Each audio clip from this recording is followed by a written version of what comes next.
and ye chiao. Me papa, I don't know. Se ne papa Mr. Koku Jemfi and e man happy birthday. When so Emmanuel Kwesi Nyameche Amuako. Ne papa Medican ewo Joy Assemblies of God the Buakwa Melcru. Now oye Juma ewo Buakwa Polyclinic. Ne papa ye Buakwa Polyclinic. Ne banye mi ame Buakwa. Buakwa Polyclinic. Wow. Ne papa wo. Enti Emmanuel Kwesi Nyameche Amuako. Ne papa etafen apostle. Apostle benye enti we small apostle no. Oh, okay. Young apostle. Enti and now your birthday.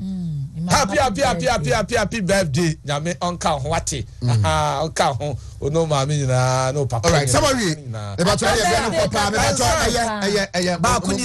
Ba gana have for man e ba ko. I was sampan. I ba yam for we na sampan de be ba. Me pa try came for na ba we na. Is a party se me kwa ma me nyere me ho. Gana have for man na ye medi enkomo na me wie ya David Boache ne Chemomo ane Richard Ajimano e wa hanem na Yemra Emedin Combo 1836. Senior. Oinaba. Mache. Yeah. Ijaboko. Ghana man capsule say 500. And the ina can who be Pro Star Joy. I see a druno. Abuana papa. Young na dog what to say. Na me adom dog ho. Na me nyanu na kana me wo mache. See anu say we nyina yitimi free Kumasi aprekopɛ. Sure. So see ejaba ko ha na o ye dey. Obo adu no so the room. Sa pepe ne nti omo so wa akra omo ye adwuma kama ye dey. Dan watch your mama me. Mate obi abi.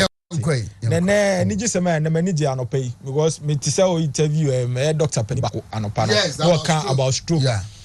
Say the bia e ba fidie so a ye be bo adro dan Ghana man capsules no the Rachel say a boy with good blood circulation. Na doctor na e kasa no o kan about good blood circulation o ka say moja di mo ofisani ya e bo ba fi stroke ho ana meboa ana say let me do more ofisani ye kwa adwini mo stroke de wunya bi because the common ana say strokes yare no the common abenya ischemic stroke and they say untini na wo adwini mo na dey e mo besi na mo gentimi ye dey enko yi e basa oxygen nutrients o say kwa adwini mo na dey entimi nko e basa brain cells no so be dey ebewu enu nti da bia ye betina fidie so aye boda ro say Ghana man capsules no enye say bia wo pese o mema sem di mu nko a na wo say onom Ghana man capsules na mum wo pese unya good blood circulation e wo nipadiem moja ndi mu afusani yi enko akomanim enko adwenim enko all parts of the body say da be ya wo nan no won say ye titriti na ye kan Dr. Penny kan wan asema no pay e wo interview no so no say won sa no nan ye titriti a na che say e bo won kaye ni nyina e betimi ade agya ya ma say wo start say o fa Ghana man capsules a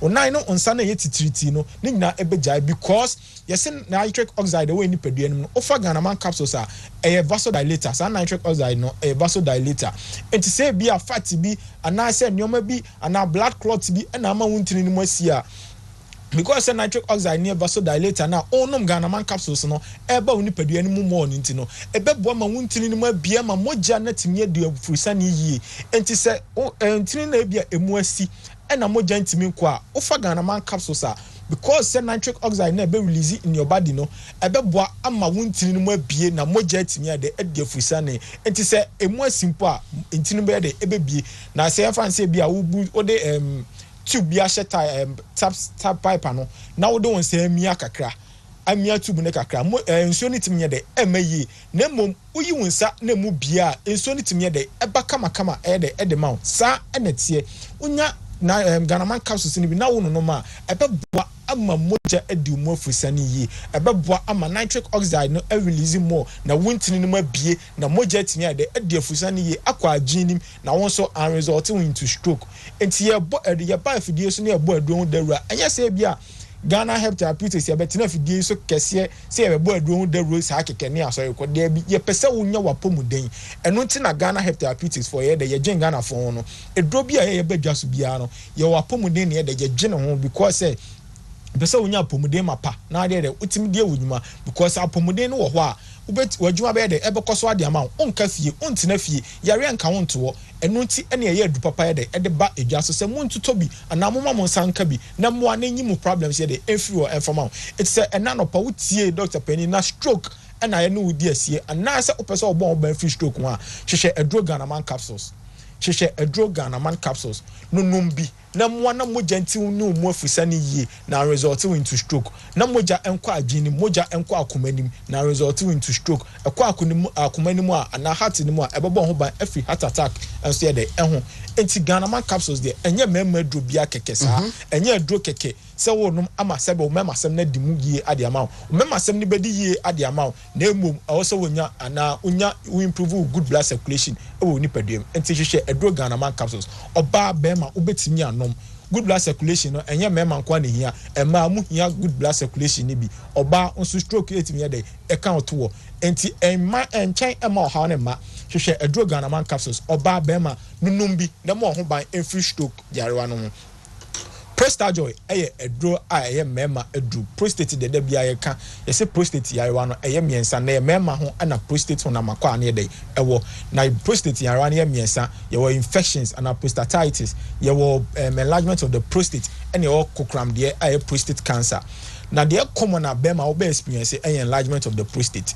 Enlargement of the prostate no so dey ba edo how eba ojunso twa because prostate ye kese a emia ojunso twa no nti eba sa o how eba ojunso ho e ma Johnson tentem ebo e ma obre ana wo chim ansa na Johnson mpo ya dey atimi aba Johnson mpo eba na sebi na obema mu ye dey ehyehyew Johnson eba na moja enso ye dey edi achi ni nyina eba won kai se eye prostate yarewa na ye dey ene wodi asi na edo ba ko pe ene won market ne so a ebeboa na asiesi ama wo prostate yare na ye dey ana prostate disorders no every wo ade ama eye dro prostate joy onya prostate joy na wo no ma se Johnson tentem se wo Johnson a wo chima ansa na Johnson aba se wo Johnson na mu apa bienu se wo Johnson na moja di achi se wo Johnson na sebe obema mu hyehye no ne nyina ebeja ade ama na asa shrinking prostate na ama prostate na sa yede ayeketo ana assessing dem se de na tie na akomba ama Johnson ho ayeden anye den amfa ma obu ho a dise wo numaduro ana wo de duro so ansa na sebe watimya mpo ayeden ajonso obu also a dise ye hye ne catheter ansa na Johnson mpo ayeden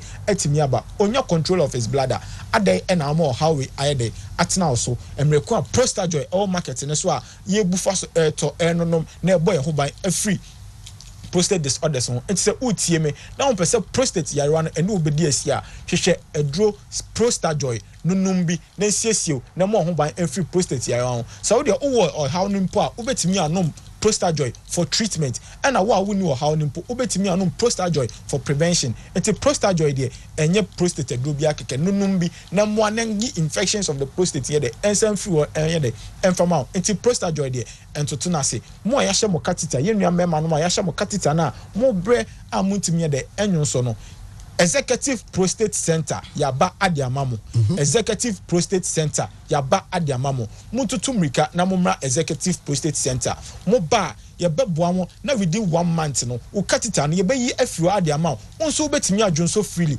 onso betimi anya kwanya akogina baabi ana akọ washroom adwonso ama ho atọ kama ahonfa oya mu ana obrebiere mu enti tuturumika se prostate eno wodi asie prostate hawa tuturumika ne bra Executive Prostate Center ho ene ya last stop Executive Prostate Center ene beboa ama o prostate no how no ede etwatwa adiamamo ene baabia ena obekọ but Executive Prostate Center ena wo se oba lastly save 500 save 500 yes immune booster enra ye kan wasem na ye bebo ne tew save 500 immune booster yes opese boost immune system umba wa hoden ana nkomo na ekuti anyarewa beba onipadiem no opese o mo hye o mo ahoden hwonko no mutimi kuti asa anyarewa na beba onipadiem no sa pathogens na baba tena mu de yare abrɛ no opese o mutimi o nkomo ani timi ana wa ho soldiers no nkomo ana soldiers te mu o mo fight against disease and pathogens no opese o hye o mo ahoden hwonko no mutimi fight against pathogens a save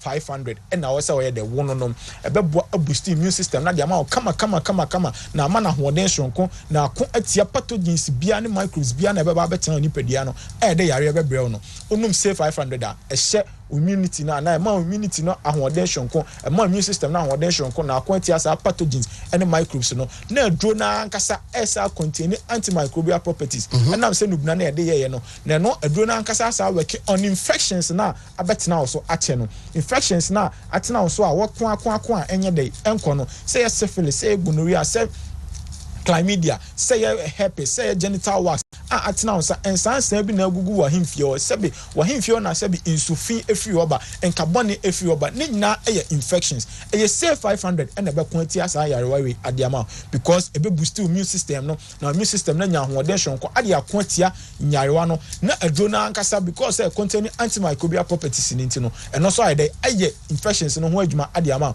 enti ebasa eye 2 goals 1 trouble 2 goals 1 trouble adro na eye adwuma wo infections no na immune system no so ye de kutia nyarewa no e wo nipadum adiama enti ompewe opede o twa ma yare na kanwato o twa ma yare na kanwato untimi nko adwuma so nkoye adwuma na otiwo na afede o de sebe uza otiwo na se unya adwuma edi hia na beba enchen e masa o hawe ento nonom say 500 na wapomuden ensi yie enfama na watimi asori akọ adwuma so akọbo adwuma anya sika enso ayre ade atubotom maame papa utiemi a wadro eye say 500 opese obon ho ban every infections opese boost immune system a eye address 500 pebi na de enonom na ye de emmo na sisi no mo ban free yarewa ho eno ne de ni nyina e market bebi abekobia pharmacy shop herbal shop okọ obenya no ni nyina bia de ato Executive Prostate Center ye chi akwan ewo East Legon Accra your UPS road one leading to East Legon inside udru UPS one po na UPS junction na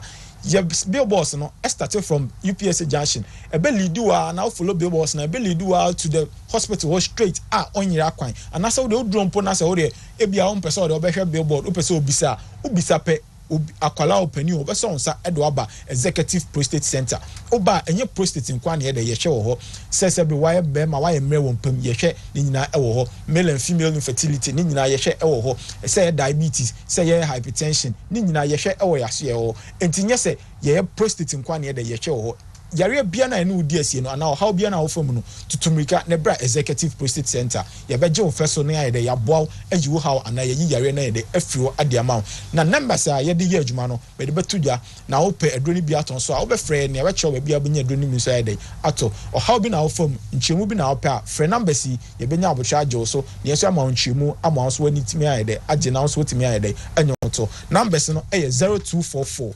727028 0244 727028 and you 0240 211 709 0240 211 709 and our last number no is 0551 389 239 0551 389 239 Medemanuesi.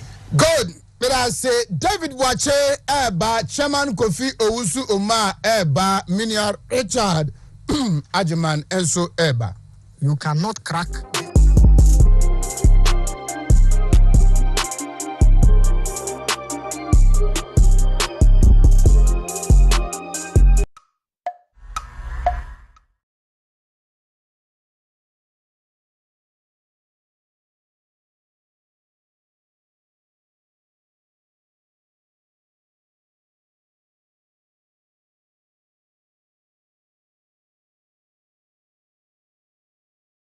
Until say who say we rap politics mu or the law no tune chain and then before I realize no not to say John Aduechi in terms of politics we remove our yeju we bebre ama MP ama nanado afa me say the doba na or rising to a stage I feel na we say why very influential in MP we need a ministerial post na me encounter the second time I brought me see me die walk and just side on that on me share and then I'll say lawyer and person me call to stand as MP. I'm say John call nyame kan ho obedi nkunim and ampa okoye na okodi nkunim. My third encounter with Kuma was when Kevin Taylor decided Kevin Taylor omwade no sa Kevin Taylor na omwade na afane say why na adwen so no de ade papa bia no obeka ho bone no oye program attack John Kuma and John Kuma catch me say Kevin Taylor attack no nti no menhwe na me take up the responsibility mbe ye Kevin Taylor nwejuma pa. And the last time I met John ishia na ebra my wife ewuye no e ka bibi no frame me e hye me de na me kai say oye mumu say ontumi mbe yi no na we ni some body. That was the last time I made contact And Bramete said, or call on oppose, no. I realized that this somebody who have worked very hard and paid due to the party. And he's a family man, responsible man. Obia was serving the generation according to the divine will of God. The year was D4, also for. Na was some ne mai as MP, as a politician, as a lawyer, as an entrepreneur, and as a podcast and social commentator. Wayebi for the 5 years. Nemre na so. Na nyame apon de djuma. Ti ne ene me hwe na maka chi obi a say John Kuma wu na wewu no. Mo a muni evidence a ma decide say ni petitu say wu a ana amanfo wu obi wu a na atoya kika nkwasi kika I use the word nkwasia kika nkwa ne kwasi kika because nipa na wu no ne yiri kapo nim ne ekunu obi wu a o yiri entumi hu ne ekunu obusua entumi hu ne ekunu wasofo entumi hu ne ekunu wadafo entumi hu ne ekunu obi ni wo betumi hu ne ekunu just say the medical evidence, medical proven tested evidence. They determine the cause of death.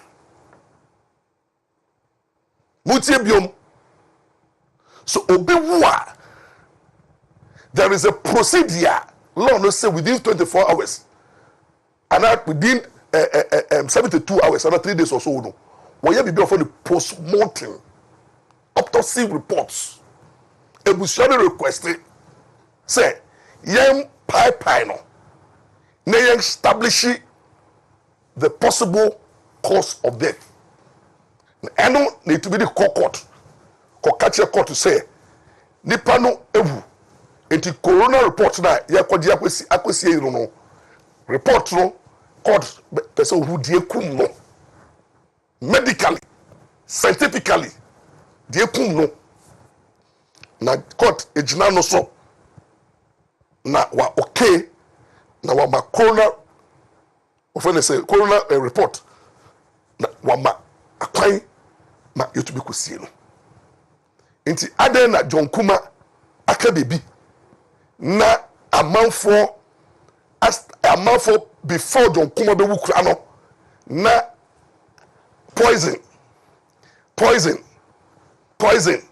Captain Smart munia enkeka nsem say nkwasiasem nsem a nyanse bi anim Captain Smart on your TV for the 1 week 2 weeks na mo Captain Smart who what will cause you death any management for death no unkoka wo Captain Smart they be kum and they be kum radio stations for no management no and they unka o dey say nkwasiakeka na na we ye be kum we na we be wu na we be kum we na be we na obibia na dwen wo form obibia na dwen wo form obibia ye ntete no ye obibia se be jibi bata na pokuma ho no only obia otumi so na or determine when people will die and we be wu na be wu osofo bia na dwen wo form osofo bia na ngosra ekofom na osofo a na mekum na mekum na obewu na mekese wo osofo bia na ngosra asano osofo bia na dwen wo fo bia no osofo bia na me frɛ no na ne ji na we bewu na bewu. Why are we glorifying death? Under the 1992 Constitution, there is a right called the right to life. One of the fundamental human rights and our Constitution, chapter 5 of our Constitution, is the right to life. Say obiara wo fahudie sa obetsen kwam. Life is a gift from God and is guaranteed by the Constitution. Say nobody has a right to take somebody's life. To right to life is so crucial, it's so fundamental. What has happened to the right to life? Well, people's lives have been threatened left and right. People's rights have been trampled upon. People are being put in state of fear and panic. People are being assaulted through death. People are being putting into reasonable fear through death. What is happening to the society Ghana?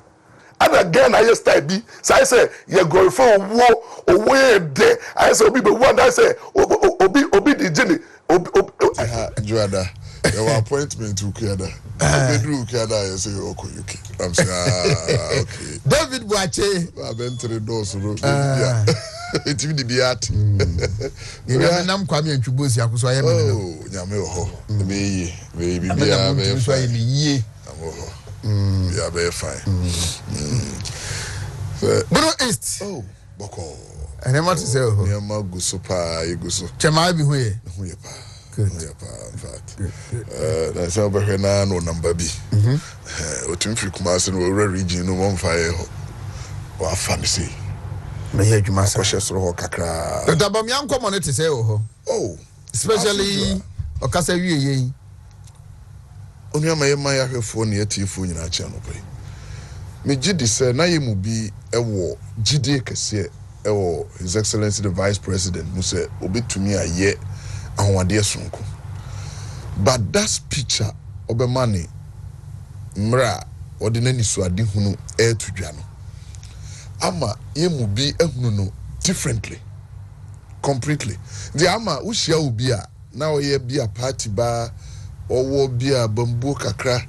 After doctor speech no chairman of catch on say masa afin mo say ade no be yi monyere mo ho be yi aka so monye bi so we say yes you frase ya from there to obia no ye party, but that is the first pointer as a party because any people be gidi say Ghana for kasa bi so unya di mfie nwotwe a ye hwe ne wayo say wayo ade o say onyo ade o kono obi somra.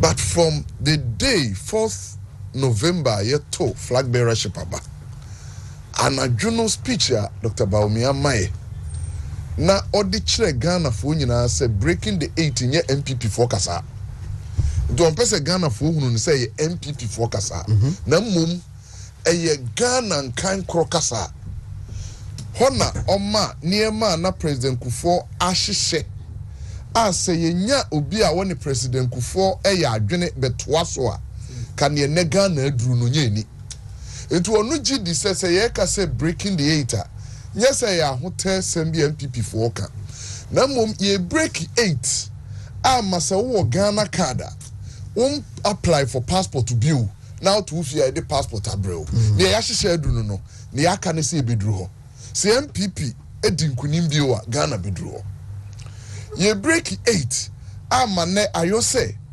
akwada ye wo ne foforo ye mano identity number Dr. Bella Nchino nyame boa ochena na sesa akwara no di mfie nsia wakoje ne Ghana card na enu abeka ne ho na brabo mu kosi so obefra asase so na nipa hunu se Ghana ni bi ba ye frɛ no sei ha ne oti sei no onyini ya obeduru sei enti niema a wo hyehyɛ nyinaa no eye ne ye de bekeka nhyehyɛ a President Kufuor yegu ho ne nanado abɛhyehyɛ ne nkansi animu a ede Ghana ekonanim nti yeka say breaking the 8 anya say MPP 4% to amambro so anti yesi breaking the 8 but ye break 8 aman hyehyɛ ye pa ye de egu akwan mu no nyinaa ho mfa so pa Ghana fo anya nti say na ye de free SHS aba na say ye de hyehyɛ aba say akwada bia ube wie school a wawofo ni bi no aban bosia wo ho abetimi di ahwe wo ho mfie nan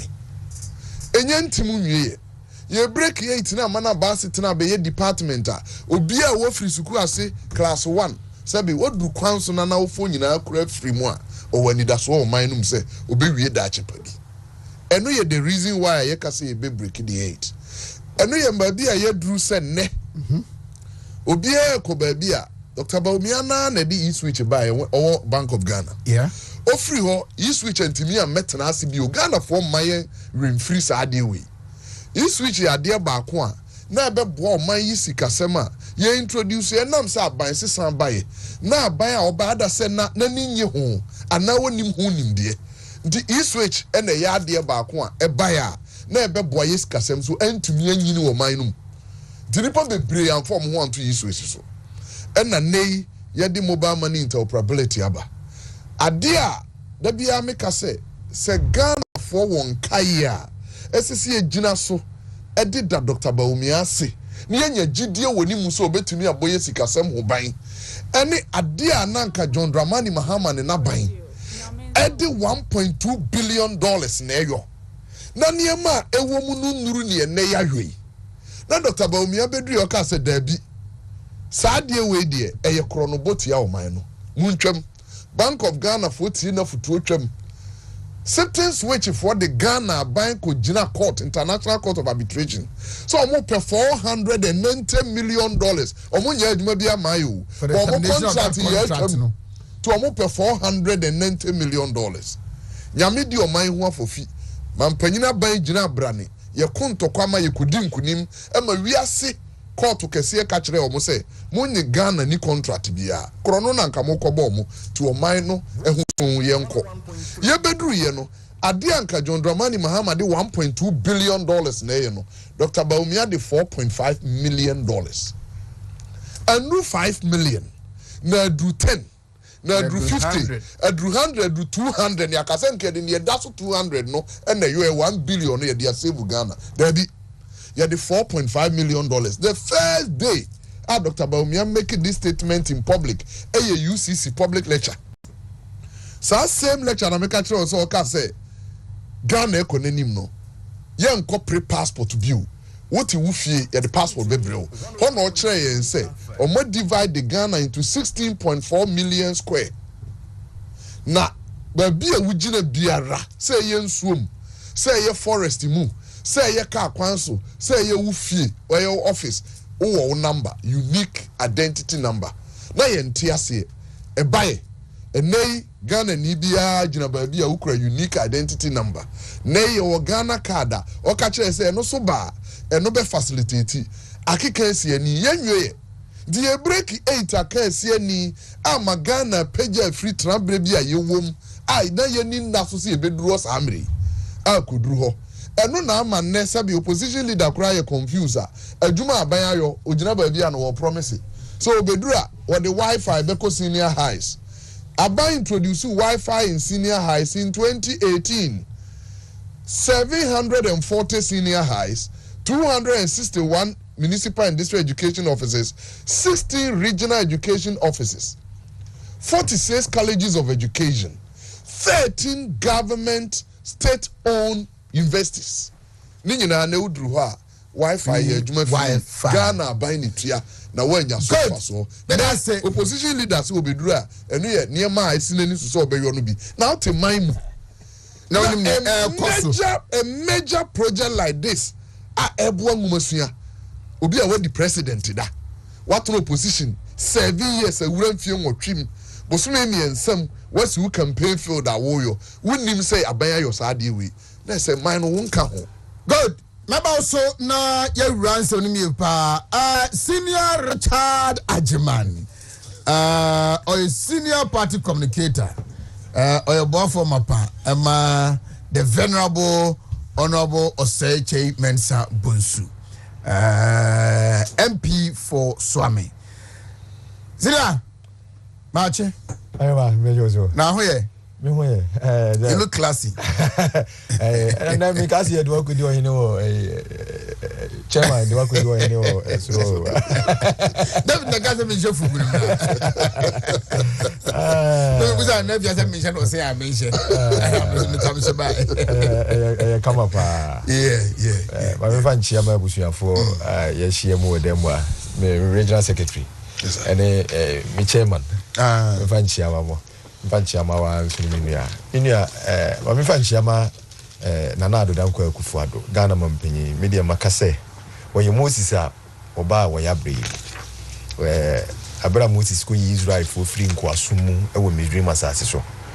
Na Oduo Moko, and Nadodoa, na Yame, Ashisha to Wazenka, Umdividru, baby Omokono, and Namun Sin Bintin and Nemuaki.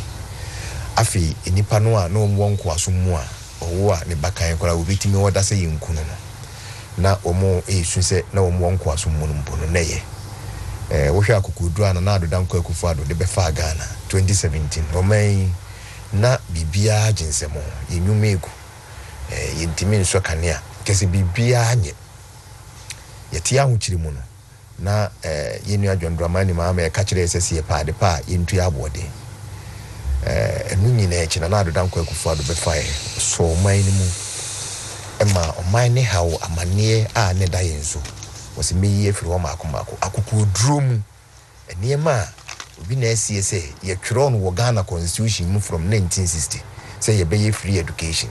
The bottom line is akoda bia ni wa wo so a wonwene se wonyina wo be yewu na se be enti se wo twero no constitution mu na mfie dudu edi ye nyina na ye ntimi mfa free education ni mai no na kire se na ehuma obi wo sha ase ibinu mutimi gina simpi so Ghana nimdifo a na ye ni da wo mu so ehwe wo man ni sikasema na ewo mu asat 2017 na ye free SHS na se e ka kire na adodan kwa kufu ade se de adwo mama ase wo man ni sikasema kuduru no ontimi mfa free SHS ne ntra 2019 entra 3 years ibegu na sikeni ho na adodan kwa kufu ade se me ene edi Ghana ahye mensa meye minimade a me pese me meye ene free SHS no we are in 2024 and still counting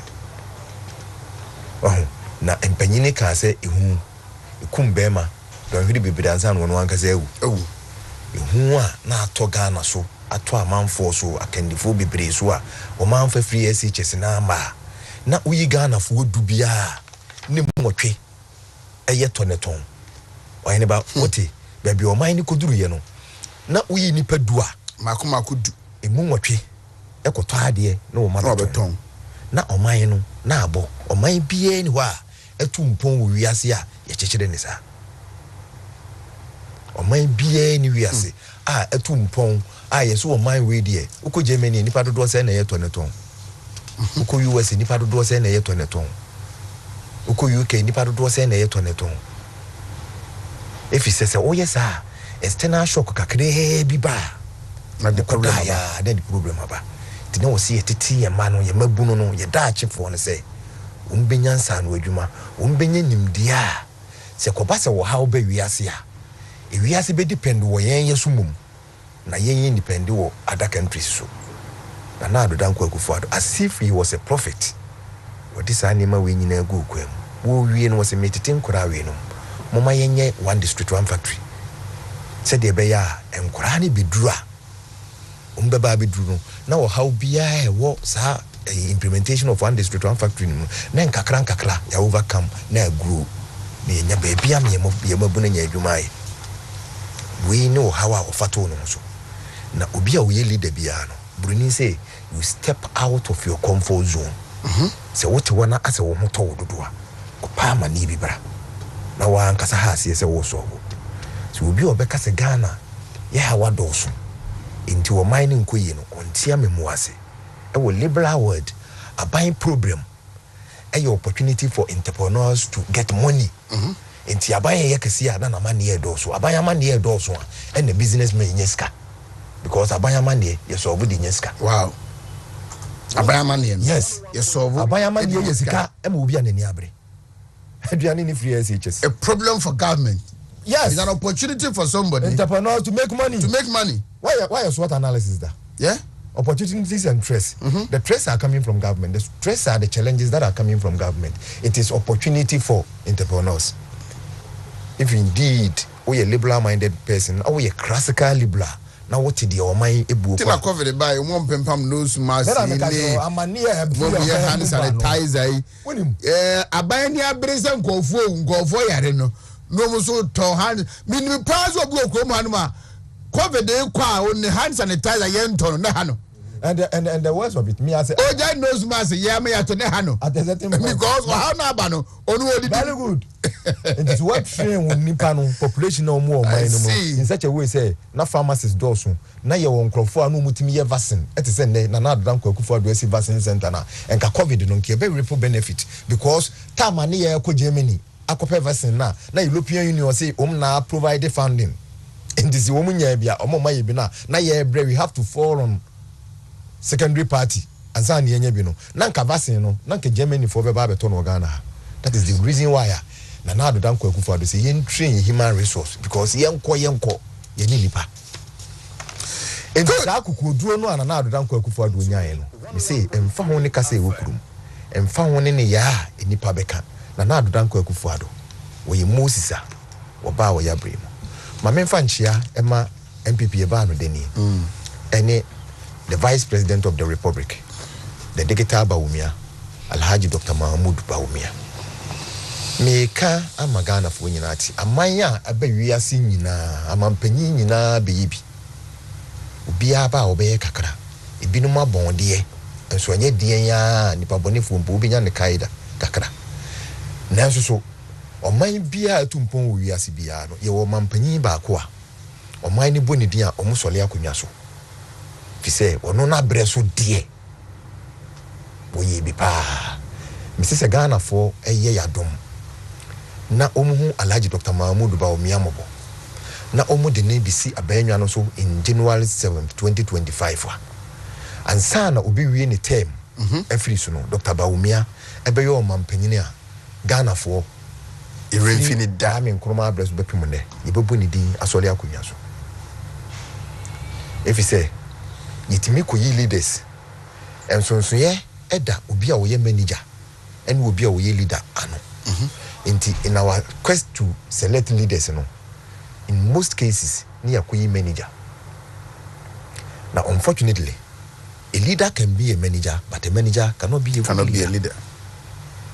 Now a duo man yasa John Dramani at his best can be a manager but not a leader. Leader any will be a you say Brunese leader a will be a or innovative. Innovative does not mean an inventive onye inventor anyone or the buy but innovator will be a sa ade no ho dampa ne se akoduru amane bi mu se eya staga to me dwene e de adwene ba se ade we ye ni si bi ti mi secretary kasa no onso wo ka kire wo se na odi e-switch buy no ave na astagi e-switch na ye free system no mu ye gi ye ho anye Dr. Bawumia betena sia wo se David mamenye ade for interoperability na edi enipa na asa ade asa atiesi kwa so mamenkire ade ba ko African Continental Free Trade o hawa e wa Africa kese pa na yentimi nso ano eni se enipa na ye wo ye man yesusua eni yentimi niye hu dwamum what did they mean no enti se obagana the population ye 30 million se ka obi be establish car manufacturing company wo Ghana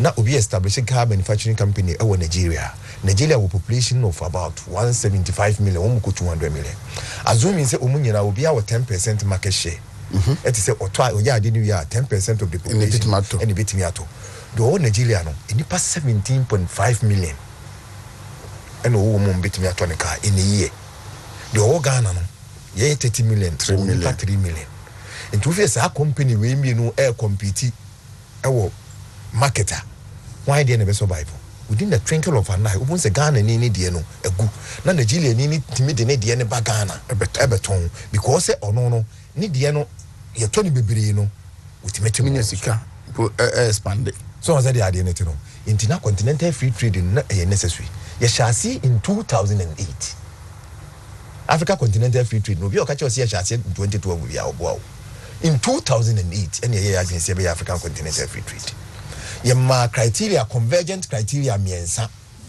because says hard time no na single digit inflation what did they mention no because Nigeria inflation e be a different Ghana inflation is different inflationary rate no was rate epejepeje ni mu what did they mention to what ade o Ghana what transfer ska every Ghana bank e dey call Nigeria banker na e take 3 days and the idea na oton no Ghana ha no ansa na woni akro benye sika no wo Nigeria no na bia price a change because inflation a change and na e difficult to say obeton ade between Ghana and Nigeria obeton ade even between Ghana and Togo because of transfer bank transfer into na yes will be a single digit inflation in order to control price what did they enjoy no ade ba ko a e baaye Dr. Bawumia be ye ya etimi boa yen ema in 2017 eba yetimi di African Continental Free Trade na ba ne say obeye interoperability no amakwanya me aye common payment platform a ene se ote Ghana na oton wade ye wo Ghana hanoma within a twinkle of an eye Wontumi etua de ne ka wo Nigeria. No Nigeria ni na supply nti onsuro se there will be price differentiation bi. What did they mention no? And no na aboaye. Dr. Bawumia niema wo baaye waye maako adwene a wodi aboa niema na asikwan uniformity na healthcare delivery system.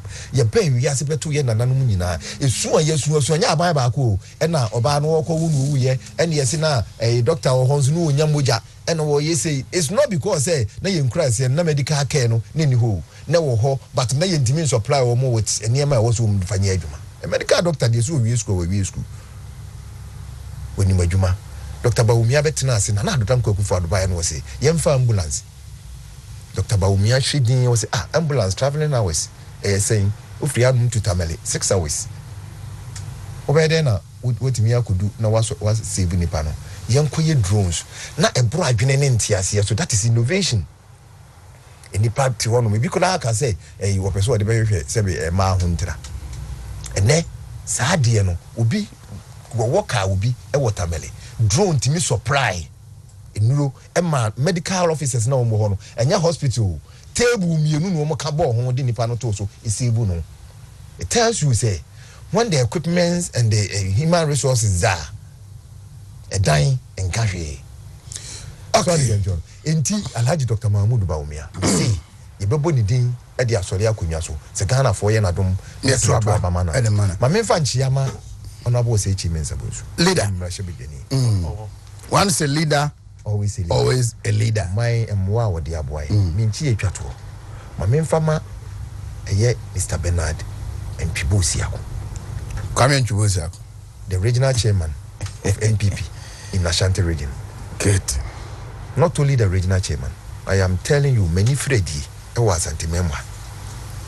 Free 1992 ebekwende NPP for be brave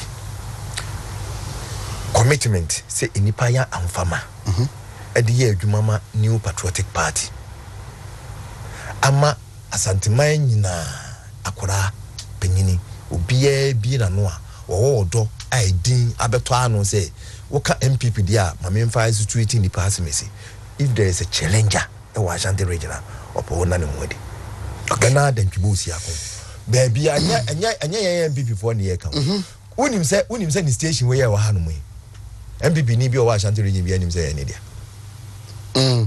MPP ni bi a wa Ashanti region bi anim say no station bi no MPP ni dia because unim say Wontumi dia because Wontumi is MPP. Yeah, and Wontumi radio and Wontumi TV it belongs to MPP4. Into one what is here or hineba MPP ni from now instructor say or advice say wo ye adwuma instructor say as o won adwuma mu wa fa wo adwuma official na wo ye adwuma no. That is the mark of the man we are talking about. If anybody thinks say obi twitwa ne ntini o de ne beba fom is a good way of bringing MPP up. That person is doing us the service. Yesere obia. Okay. Or yeah, the service. Omoma party no. Good. Chababa. Bra. The prodigal panelist. Baba. GCPP. Domestication. Mokalas na there. Oh, okay. Efu. Yeah, one of the powerful colors here. Ghana. Red, white, and yellow. Correct. Mamenchia Asantimora. Namenchia Atifuna Hefo. Miaka Monidi, Menchia, Union Cramufra, Yashe Fascinasi. Namenfa Yunkuri Boko. Now my home. Oyechuya. Yeah, alright. And I want to share. Kwa mi tu share mi akafro. Kafre. I'm a freak musumo. Oh, okay. Bibi anya me, bibi ansi na me so me nya ready a. Nyame mpangu. Husband na wadi mo loki. Kora. Wasi de na me mboso. Bi minu ai kan ya na.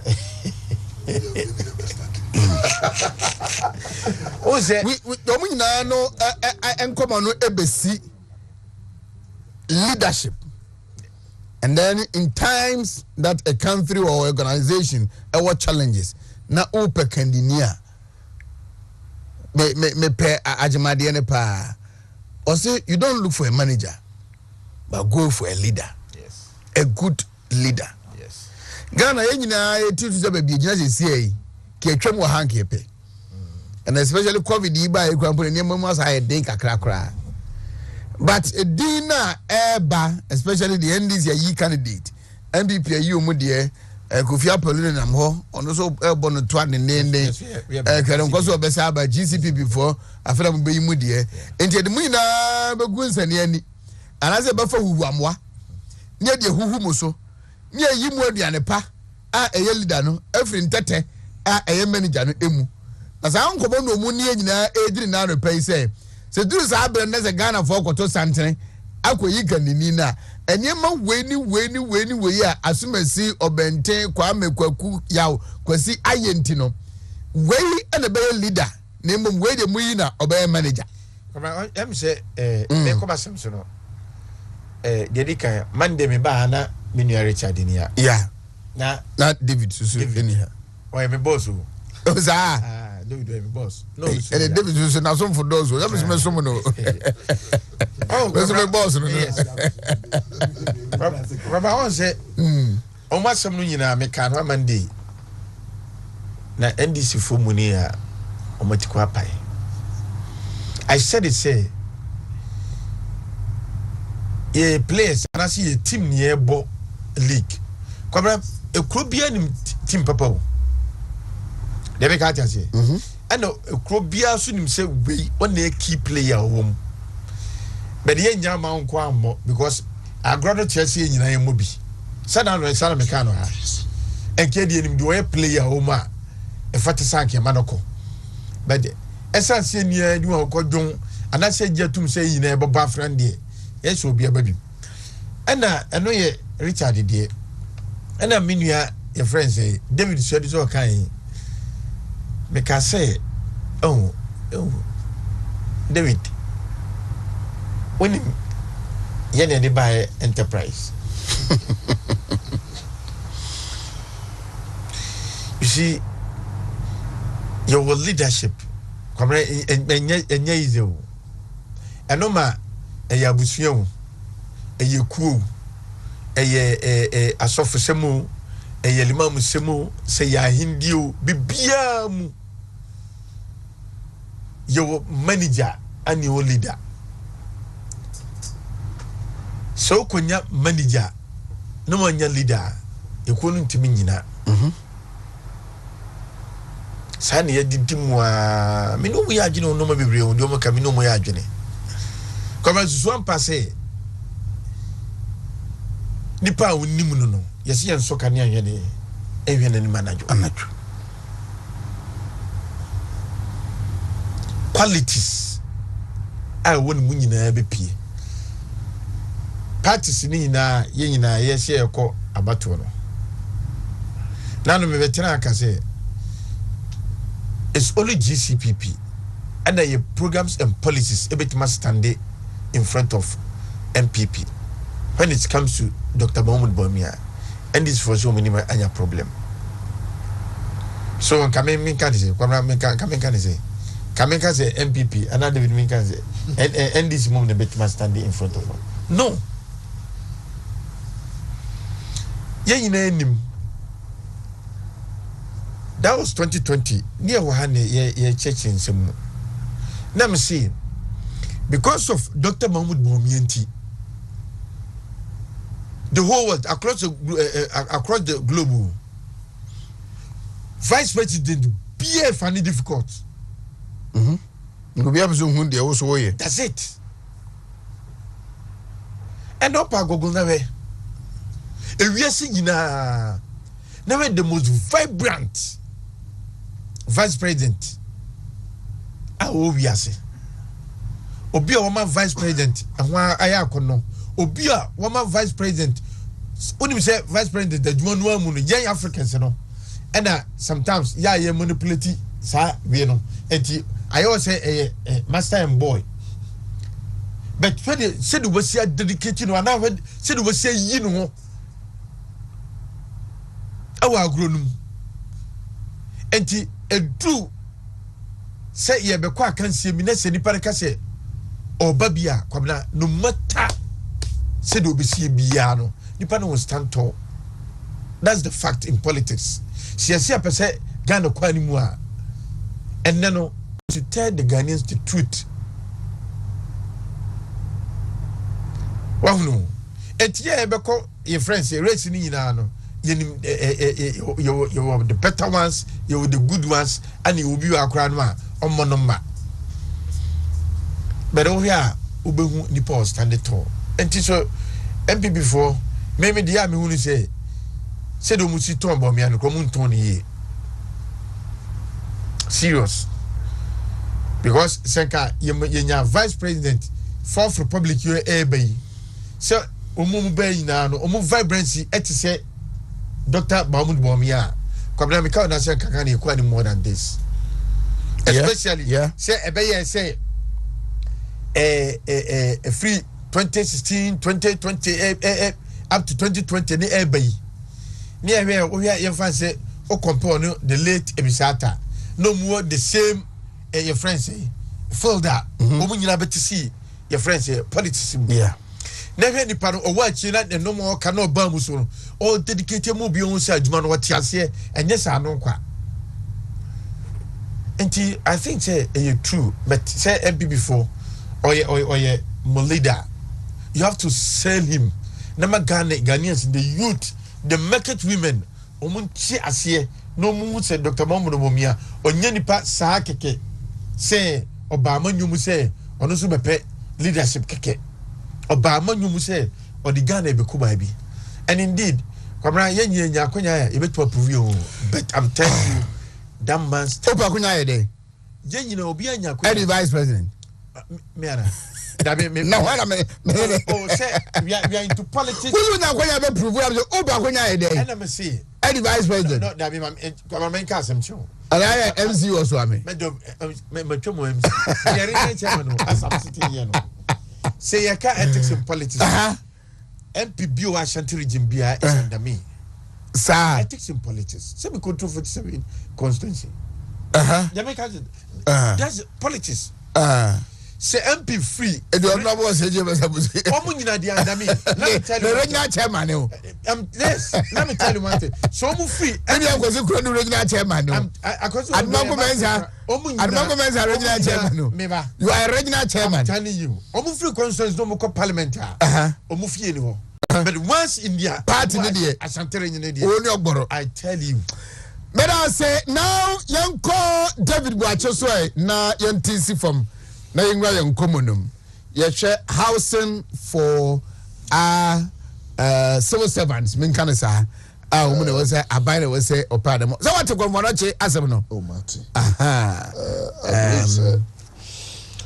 actually I woni Dr. Panino ye interview I got the impression say sa dan na ho no enye konfanochi for dia be ya ban dan and what dia mom so muntino the mom so muntino and me name the reasons because be seen there free no na juno mahwa me hunu why is the doctors no in free ho but me nya at the latter part of doctors no communicate they say eyen komo a omodi a chere but near no mono dia to mpanyimfo anim ne say omompa bi mo mansa ansa no na nkomo afiri na na anu ya later aba say they should go nti me nim why is going to be say yekoye nim ne benya eho adansidie sa area ho me fa ho a asem ba kuno mbusa me ho senti pa say krum ha nyina na ye ho kire ahokyere wo ho system ni mo ye den no correct that is a fact but me fa sa area na because bet me fa ho ne in the next 2 weeks uba fa ho na dan dey ya pagya si ho no na mercy for me magicians na because the rate the speeder over the year adwuma no share ayi plus 2 opposite say the whole must develop rich condos hono no ekwa kosi regional RCC echi hono no chale one for the few months so 3-4 months here pagya then you get ho kire you over the years Ghana bakosemu adan de aban bia asibi abaya deliberately or should I rural housing pa ibuzia on the year estate to cover bia estate adaya near buzia government and free honor there na deliberate government policy said this year adaya no na to the state housing which was not functioning well. To said deliberate abansi mi sidaya ne bonye din ama or my affordable housing President Kufuor initiating in 2006. President Kufuor affordable housing no free power now our year initiation near 4,761. 4,761 no na Boteman ewo 1,464. Pon Tema 1,584. Asokore Mampon 1,027. Koforidua 342. Tamale 200. Na 144. When na President Kufuor di frase. Baronia arosam say President Kufuor anwie krokra eno ofra ban mu. NDC mfie nwotwe. Not a single one was commissioned. Yes. Until my main found called the 60-point agenda of His Excellency John Dramani Mahama. 7. Only when a year President Mahama vision until the BIA member of the Bebani are discussing in kakran. This 60-point vision only. 7. Nani swadi huna eto sonso wa Magana. Complete abandoned and ongoing projects instead of rushing to start new ones. We will carry out an inventory of all hospitals, schools, electrification, water and road projects which have stalled or been abandoned and make annual budgetary allocation for completing them. Me read the way the Ashaya Semnum Kakre be said.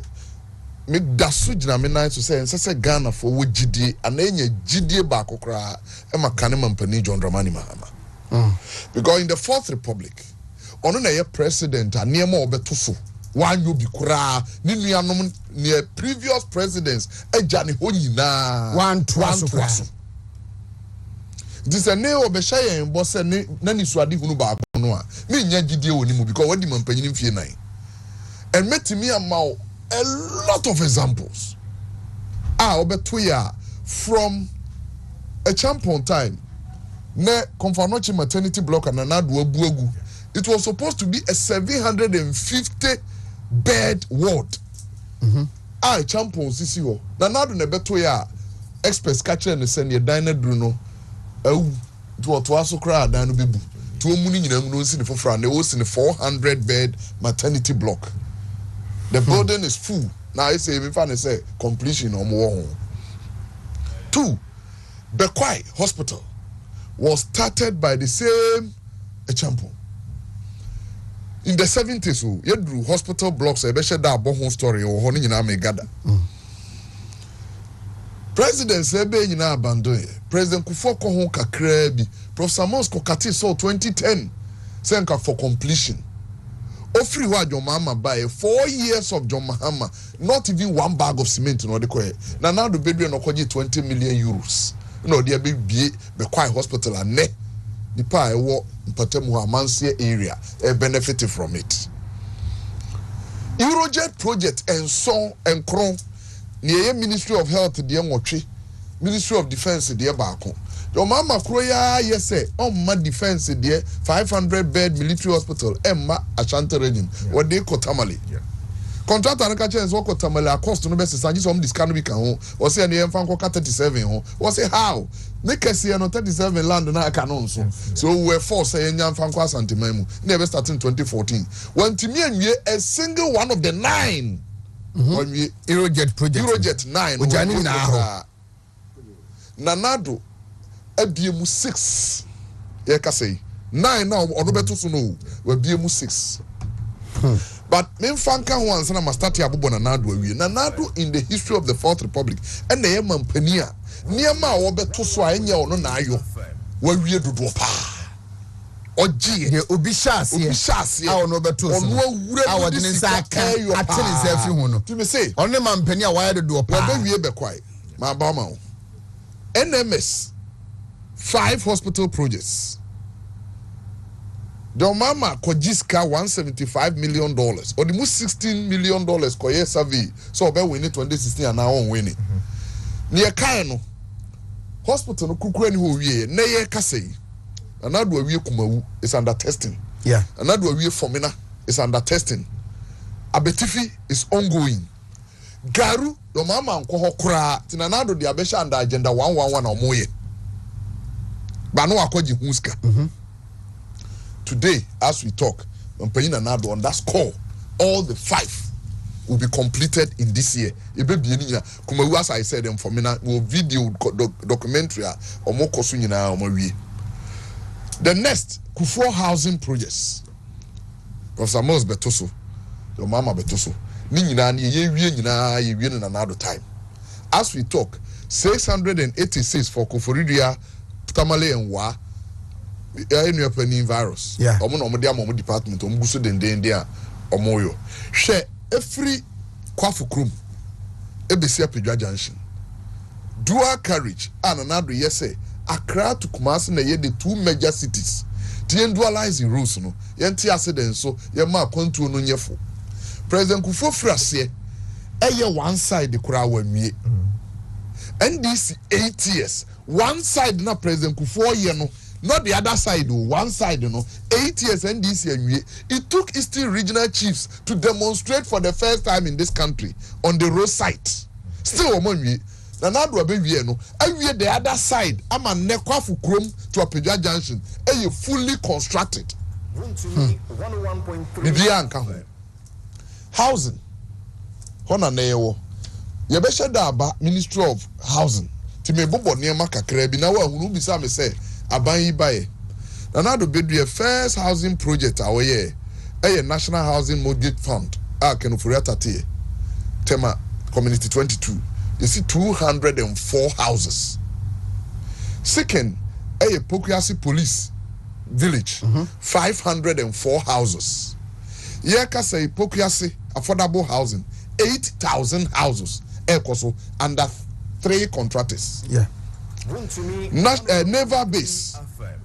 Abaya say Ghana nyina military for na omuni adan kura betimi a kire say wey mu barracks near navy for. The NADO started 2,000 naval base houses. We 368 tema naval base. Dr. Baumiane Kubiye on the then deputy minister of Western Housing Mami Frida Prempe. Ne could be what me a Google. Say Baumia commissions naval base. Douala barracks and 6 garrison. Tamale 104 2-bedroom flats. All garrisons, yes, all other garrisons.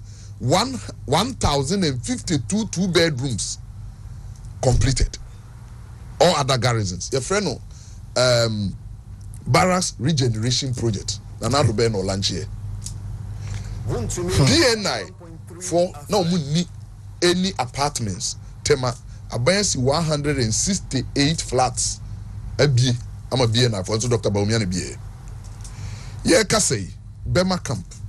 Oma wie bi omu wie ni 578 2-bedroom, 3-bedroom and 1 self-contained apartments. Ekoso.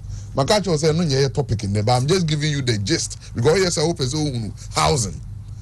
Under Agenda 111. But be a 100-bed hospital. You were 40 apartments for workers. But be a 60-bed hospital. You 27 apartments, flats. Maybe for workers. To be a baby Agenda 111, be a 100-bed. You 40-bed flats for doctors and workers. And a baby 60-bed, you're 27 flats. And we are in the history of Ghana, no government better than now in provision of housing. But near make a community of Western housing say, yet delivery project in it by a PBB. Then let's come to say, Kaneman Penina Sema or Kayentra Ne Hiamino. Or say Ghana for money bar. On Russian ye project be our bread, be what ye. But Pesam Magana for who say. Now you 4,761 housing abaya sisi wa boso. The akane say ye be complete. NDC abandon ye. na John Mahama convincing the president say obenye deal bi aba na omo de asidan na so akwapa no kwafo me de adwuma ya hye wonsa obetima ya aboa me de akoyo na John Mahama ko Korea ko hunu STX Korea say omo be see 200,000 houses 30,000 for security for nko police, immigration, fire service, prisons, security for military ka home. So I have 5 service centers we know 30,000 and which 110,000 houses for general public, not 60,000 houses for public servants. Me kutu obi say how did you get the division? And what parliamentary hands at the media bebe ye adwuma imu. Where a parliamentary Hansard Wednesday 31st October 2012 Emra ye pass Sagreme 200 million no and no Hansard ni onia man panyini hwe na kwapa anim say hey o di adwuma ebo o beti manim 200,000 houses ye pass in the parliament. Yes, it's a security heads in wo Ghana say momra parliament wo bi o me support NDC for na MPP for person be pene so when you bet na gallery ho MPP forgave several reasons why omuji di say sa de na John Mahama de aba no nyeyi John Mahama rather insulted them say minority no nyina ho no koka baloni so oba kai sa abro na omu nim ni omu ye parliament ho na ono di ni deal aba omu so omu pass ma no okay jiranka nyame na mo ododo no na mo de pass ye twen ye kokate sword at the block see her. Today I was expecting NDC MPs say Obia approve national cathedral budget to be our parliament by approve $10 billion 200,000 houses our Ghana's parliament. John Mahama initiated as vice president. Senior Dr. Baumia initiated Sono Hydro as vice president. He approved the parliament. No? John Mahama should be there. And they nanka me expect so kuja to mbedi kan ko bie STS housing no sa na omo akọ cathedral by Ghana yeso so ntem hunu so ti na ono timi sori so ko bie cathedral ba wan ko ba bie STS for adan no yesi no yemfa no nto anyeye ntokwasem akire ti sika ira say $100 million so say $300 million so afe okokenkan ho asema yeso da bi e ona buto to bi kwa chemo ne your mama num ne kwa na yemo mo $26,000 so mo nche o kan story na gungun na Professor Moses gina ho one day say I have put an end to STS Korea deal Ghana ni bia fo ni ntusu bio enyeyi ne vice aguna ni mase enyeyi. Then the then Minister of Works and Housing by Minister of Employment and Social Welfare, Honorable Inokte Mensah. Yeah, E.T. Mensah. 2011, and Oko International Labour Organization Conference was Switzerland. And also a more conference in Asino. Several contractors, every different countries, ebema presentation.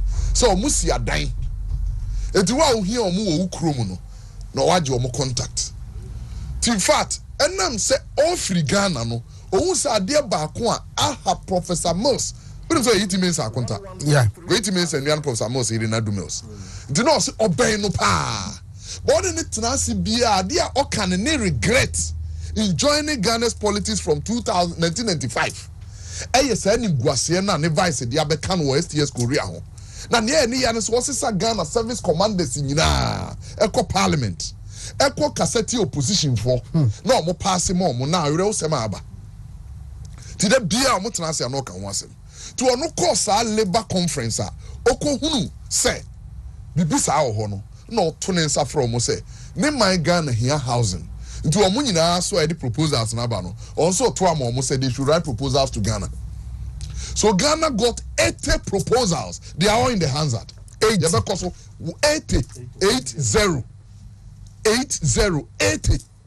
proposals. And now Constructura OAS Limited from Brazil eka home. The Constructura for no we invite companies to be no omo to me kase se mo maye nkwanya ya ebe bo mo agi loan ye di besi dynamo mo. This is how come the Sagleme thing came. Your mama nim ho he. Na momo ye besa ya de ye di jano no Wontumi ahwe so. Professor Mills ade. E.T. Mensah kofa because of that. Prof Mills reshuffled E.T. Mensah from employment to works and housing. So onu abehwe. So onu abehwe project na koso. So at the approval at the parliamentary hands that E.T. Mensah was the Minister of Works and Housing. His deputy was Dr. Louisa Hanabiziu. Deputy Finance Minister Oka Homo Omoko Parliament, because she had joint committee on Works and Housing and Finance. Fifi Kweti. They are in the hands that. Fifi Kweti. The then ranking member on finance, the late Akutose. The speech room. Well, so when the foyer when Sagleme the whole thing no buy na on be approve no. Ne Ghana for better nyama bia na ye nimuda. Sagleme affordable housing. Na enye normal housing to say yes if you Ghana. Yes. Na ye technology bi na omdi besi. Na technology no. Na Ghana ha President Kufuor the whole Africa. Na President Kufuor na di bia ba Ghana. Wodi besi 5 polyclinics. Ewo Janga, ni nyina wo sirim. Pandai. Chereponi. Karaga. Ena Tatale. 5 way. Na President Kufuor this technology no bi. Ebesi polyclinics mo. Na di 7 years in Africa. Bini babia bi o Ghana 5 polyclinics na bini ha. It is 3 key people in MPP kicked against it. Say, technology no enye known in Africa. It is at a time I buy $200 million. And they basic 5,019 houses. Today you are getting it. You can 5,019 houses. They are all in this. You create the whole format.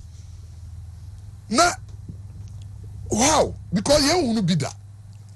One, Honorable Hakonso Ejiman.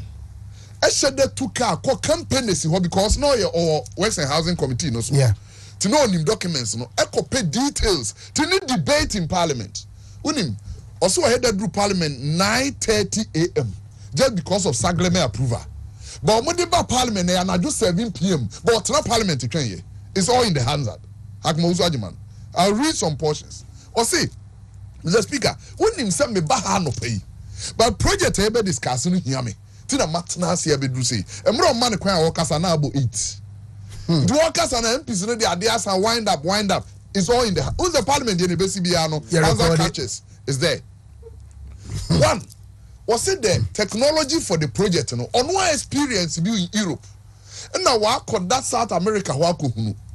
Ho de But ye ha no Africa hano. Yenya you so big that President Kufuor na di bia ba Africa first. But no be see polyclinics. 7 years per. It need duration, need elasticity, niama bebre no. On to me vouch and guarantee. Enti ka yenye normal housing. Na yenti we no do no so. 2, cost of the project.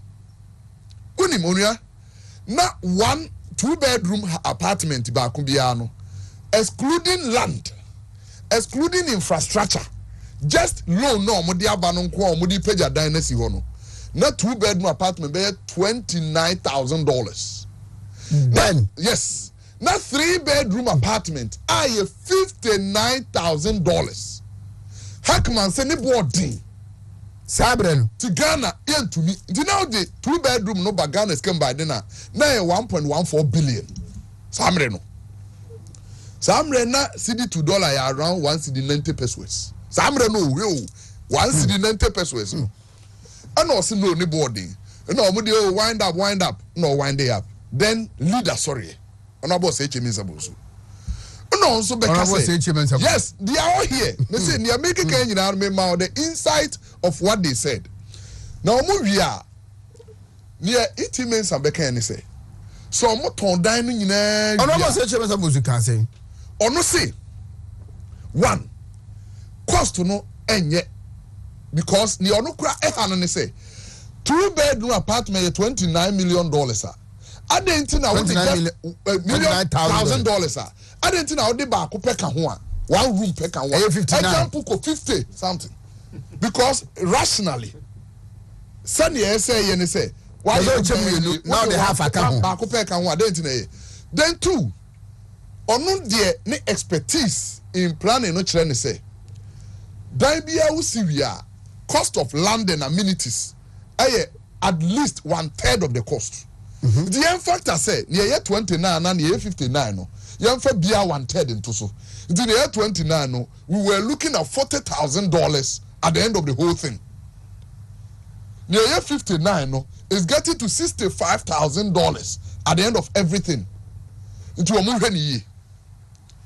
Omoya na we ma bamendis for naba. The end will contribute to just interruption. Point of order. Then Papa Usuankuma. Or no dear, se me reading in some Ghana for Beka say, yem funny buon common.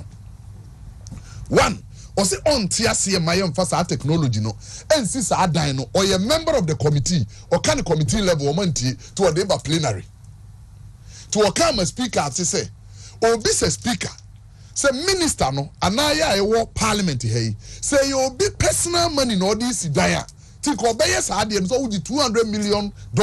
And you have 5,000 houses with a technology in Africa. Okay, we are no about cost. Say ni bo credit ni dodo. Omuye ye no. Ena honorable MAC do. NDC MP for Yapi Kosogu. Say ono wakohwe dan no bi o Vienna. Ena Karana. Ena wase akojanga ho akohwe. Na ne ono no di gina so a omode ka se Ghana nyintum ne se okọ Brazil a mo weather no te se Ghana weather. This aye atimi aye adwuma Brazil dia. Ebe bo aye akura de no ya ha no hurricane tornado ni ha. Wo akura tornado mu wo no omaji afu. Nti yem pass e no one dey pass here. This is the history of Sagleme. 101.3. So we took $200 million to build 5,019 houses within 18 months. Report no time frame will be 18 months from the day of beginning. 18 months. Then what has happened? $200 million no yamia daroma e buy. Now repayment period 7 years. Maturity period 5 years. Grace period 2 years. Okaboma 14 years. Na ye ka say na do aban etua Sagleme loan no tia hoka otua zikari e die dan ya influence. The plan no ne say nka yesi dan no wie na ye ton a na etua na ebetua na nka ye ton a ye benya $251 million, but loan no with interest near $249 million. Think ye are ye benya mfaso kra $1.8 million at actually. See yes 5,000 in na ton a. That was it. But where ye can cry no, not the government had not factored amenities and like infrastructure, water, electricity, roads, land. To ye there not from day one. Sagleme no appeared to the country no say yeka. And then people mpanyimfo eche mensa Honorable Hackman, Papa Usuankuma, two are buying no for. Almost no omanye ska umbisi adan. Good. Onia Scano. Yeah, used to $196 million. 196, which is 98% of the total money. They say you know any accounts no. Yeah, asa. Yeah, used to ama ya tua ama. Yes, 5,019 no. Yeah, timi anya be 4,000 ama nipa tim. Na be 500 bi ni pepe. Ni e wo 600 bi ezo ye to paint. Ye enche ye paint. Because the Ghana aka $4 million. Yeah, used to 196. ACSC 519 houses no. 5,019 no. They say yes, 1,506. 1,506 no. Krukura ni wa ye kasa nei unu Saglame o paper mu a. To send this green book no Saglame unu ni ho no. Artistic impression enye picture of Saglame. But we Saglame asend ye ho beye and the when this green book no. Maybe I make this Saglame picture when this green book no wa am obi a hwebi. Sa na ese say ye no mutwa be kire yen ye ka say 5019 sika and to me and 1506 anyway ye ka say no light ni ho let water ni ho akwan eni ho land no aban nyam factor say see ye ka say aban here $114 million and sana nipa to me atana sagrebe and they say more than aban here 46 of the initial money and kebeti me project aban here $46 million no watimi di atwen kanea a twin so a ye kwan alcohol Dina kasa 1506 no aban here $68 million now what to me e de awie Dina kasa anya ni nyina o 1506 no TSA is aban de $114 million no ekoka 194 no ho a na say some glemekane ye $310 million this year you samanya $114 million no e de koya good onia 1500 houses one some the can you this is 1506 no would divide by $310 million Dino Krubia be cost to $205,843 Ghana's dollars. $205,000. $205,000. Saudi Baganas Kamusisia $2,675,963. 26 billion. 739 26 billion. 26 billion. That is 2 bedroom no. 2 bedroom no. 26 billion. Yes. Ah, we go to no. Until I make a choice say. Sagleme. And I said they didn't say about do or not to do. To nyansa sema. E wona na do danko Akufo-Addo and Dr. Baumia ban mu say. Ye mfa sika nkohye mu bio. Abra Ghana ni bia meti 26 billion meto 2 another loss to the already 200 million loss. Already the country has incurred $196 million loss. Yenya asomfa so yetua 248 already. It's a 248 million debt and that Ghana by any Saudi International term. Yetua na nado amefras yetua. Dana say ye tono. Ya nwie krokra na ya ton sky ese adi ko shema ansa na ya wi amanipa atumi atena ho onu ya note it Sagleme is 3 hours drive from Accra and you are telling somebody yes your ministry and then I will go over this is 27 million is the report from Ministry of Western Housing Mra Omokati sold for Pokuase projects so they compared Sagleme and the Pokuase project 3 hours drive from Accra. And I bet you 26 billion. And then you say, I beg my for. Now, beg my even how 26 billion now. What about 2 bedroom apartment? Ministry of Western Housing report, called Location and Accessibility. Pokuase.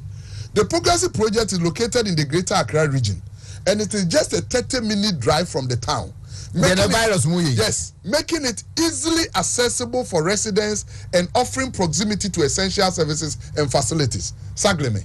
On the other hand, the Sagleme project is situated almost 3 hours away from town, making it less convenient for residents and potentially limiting access to necessary amenities. Onia, Biana ya can say no. Wow. Mama, why? Ghana ni wow na na do aban incomplete Sagleme abi a wote okona bi ma wudi na seriously ye members of parliament omo the Works and Housing Committee so they are not doing us any good. The discussion is adwuma ye nto so okwo aka nkane anko aka nsuo na moto na mo hwem asim say NDC for nko na one members e wo committee ni so idea is how the free parliament and I bet you to how okay so omuna MPs na the very few MPs on the West and Housing Committee where are they documents are only be say na make it was say MPP na semba na ti wo kromo anum sa no enso mo ton mo yi because onia on say dia mredru say ye be ko enti we yen set ebu akwa do be chen say NDC for sha adan say na do buy one to so ejemu bi anka ho Nana be an time crown MY. Person party details. This is parliamentary Hansard. I'm person be a God. Copy Wednesday 31st October 2012. Ghana Parliament Hansard. Wednesday October 31st 2012. Any now that day they approved several loans by way loan agreement between government of Ghana and Credit Suisse International. Chairman of the committee, Mr. James Kruche Aveji. Mr. Speaker, I beg to move that this honorable house adopts the report of the Joint Committee on Finance and Western Housing on the loan agreement between the government of the Republic of Ghana and Credit Suisse International for an amount of $200 million United States dollars for the construction of 5,000 affordable housing units by Constructura OSA Limited for the general public. Mr. Speaker, I present your committee's report. The committee report, no. Ena unia ukukoma wahu. Pese yetu tutra because we were be. Member babia, the committee met and considered the agreement with the Minister for Water Resources, West and Housing, Honorable Inokte Mensah, and his deputy, Honorable Hannah Louisa Bisi, Deputy Minister for Finance and Economic Planning, Honorable Fifi Kweti, and the technical teams from the Ministry of Finance and Economic Planning and the Ministry of Water Resources, Works and Housing. Then yenko why it came in. I say, as part of the National Housing Project, the government of Ghana entered into an agreement with STS Engineering and Construction Ghana Limited to build 30,000 housing units for the security agencies. In addition to the 30,000, STS EC also intended to build 110,000 housing units for the general public, and subsequently build 60,000 housing units for public servants all over the country. However, due to boardroom disagreements, that project could not materialize. There were reasons why the Ministry of Water Resources, Works and Housing has since received about 80 proposals expressing interest in financing and construction of housing for the security agencies, public servants, and the general public. Mr. Constructura OAS Limited, a Brazilian company, was one of the 80 companies which submitted proposals with the Ministry of Water Resources, Works and Housing Committee assessed to be feasible. Then they say, the terms of the facility. The terms of the credit facility are as follows. Facility amount $200 million. Grace period 2 years. Repayment period 5 years. Maturity period 7 years. Interest rate 12.5%. And it could do $48 million. About 200 no so. Let's say yetuano. Afe ma yenko expected project impact and a cost of units. It was noted that the 5,000 housing units would be constructed by Constructura OAS Limited in various locations in Accra over a construction period of 18 months. The distribution of the apartment will be 2-bedroom and 3-bedroom flats of 84 meters square and 120 meters square respectively. The indicative cost of the units are $29,000 for the 2-bedroom and $57,000 for the 3-bedroom. This unit costs exclude financing cost and the cost of land and infrastructure. Well, Parliament. Then, cost versus sales. Project total debt service under the project is estimated at $249.6 million, while total sales proceeds are projected at $251.27 million, thus leaving a surplus of $1.8 million. Technology. The OAS housing project proposes to employ the insulated concrete forms technology.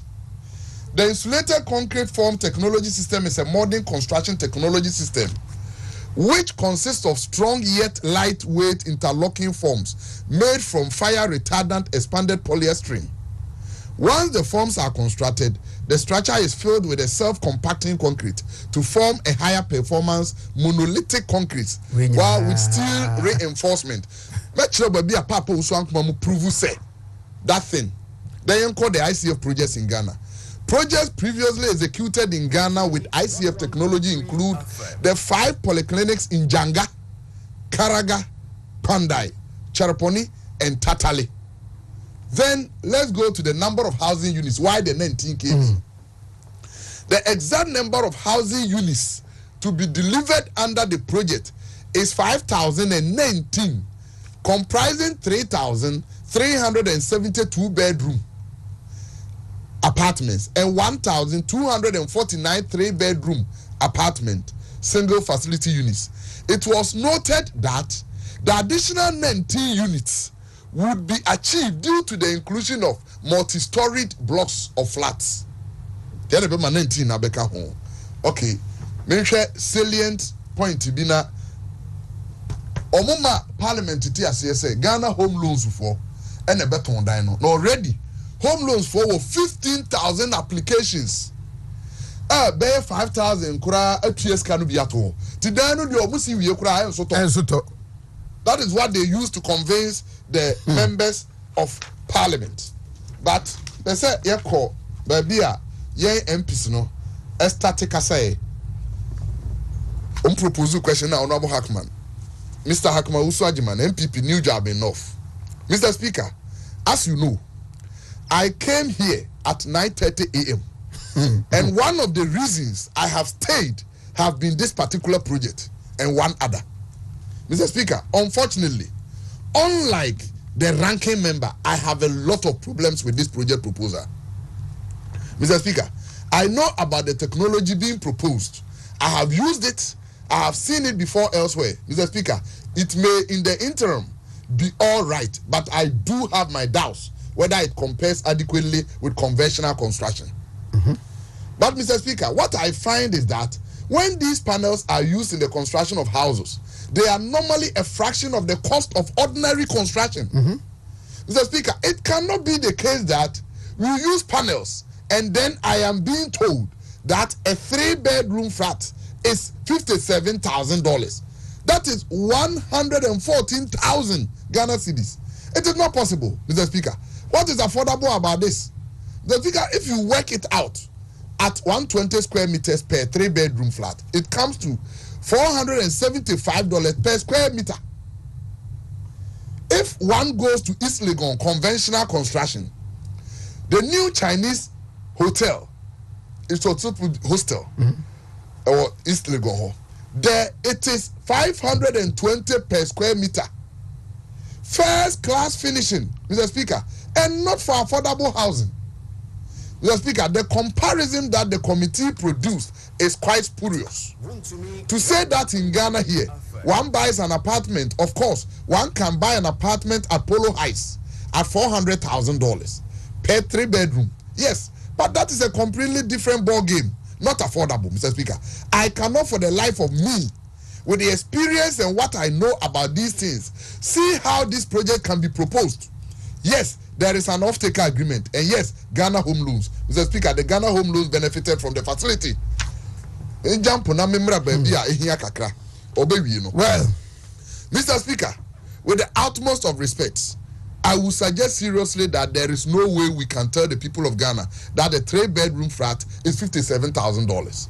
But Mr. Speaker, not only that, even if you compare a 2-bedroom flat, they say cost $29,000. Mr. Speaker, if one moves from 84 to 120, it does not show the detail. Then it could increase that much. Mr. Speaker, I think if we are trying to help the people of Ghana, then there is need to do what should be done. Certainly, these 5,000 housing units will not be affordable. And Mr. Speaker, I do not think they compare in any way to conventional construction, whose cost is less than half of the amount stated here. I know this for a fact because I have done a lot of research. The cost of a 3-bedroom flat in Ghana is costing almost 30,000 Ghana cedis. Mr. Speaker, I went to the major development companies and I asked them how much is a 3-bedroom. They are houses, they are not flats. And Mr. Speaker, they cost 30,000 or maximum 35,000. So I do not see how. Where you're from, Honorable Hackman, they knew. I mean, jump on, I'm a minority leader. Papa Sankman said no is senior. Those days, anytime you run your money audience, because he should have spoken before leader. But we leader Kasejano. Leader, so Mr. Speaker, I in principle think that we should ordinarily be supporting this agreement. First of all, it is because the deficit of housing in this country is so much that any effort to bring it down should be commended. But sometimes it looks as if we do not really learn from maybe mistakes of the past. Ojira STS no so two or more for on side level. I say so because when we look at the cost comparison that is being fed to the house, Mr. Speaker, you look at it. This is not page, so I'm not able to quote from. Now, fair Deputy Speaker, there are page numbers. No, means yes, page 4 and 5. Mr. Speaker, if one is talking about the cost of a unit of a flat, and one is saying to us that the average cost for one is about $40,000, I am not too sure that maybe on the face of it, one will say it is too expensive. But, Mr. Speaker, we are told that the cost supplied to us excludes cost of land, the cost of infrastructure, and other amenities. Mr. Speaker, that ordinarily consolidated should add more than 1/3 of the cost to it. The cost of land, infrastructure, and amenities should be between 1/3 and 1/2 of the cost that is given to us. So that if we are told that a 2-unit bedroom is going to cost $29,000, then the total, everything consolidated, we should be looking at something in the region of about $40,000 for 2-bedroom facility.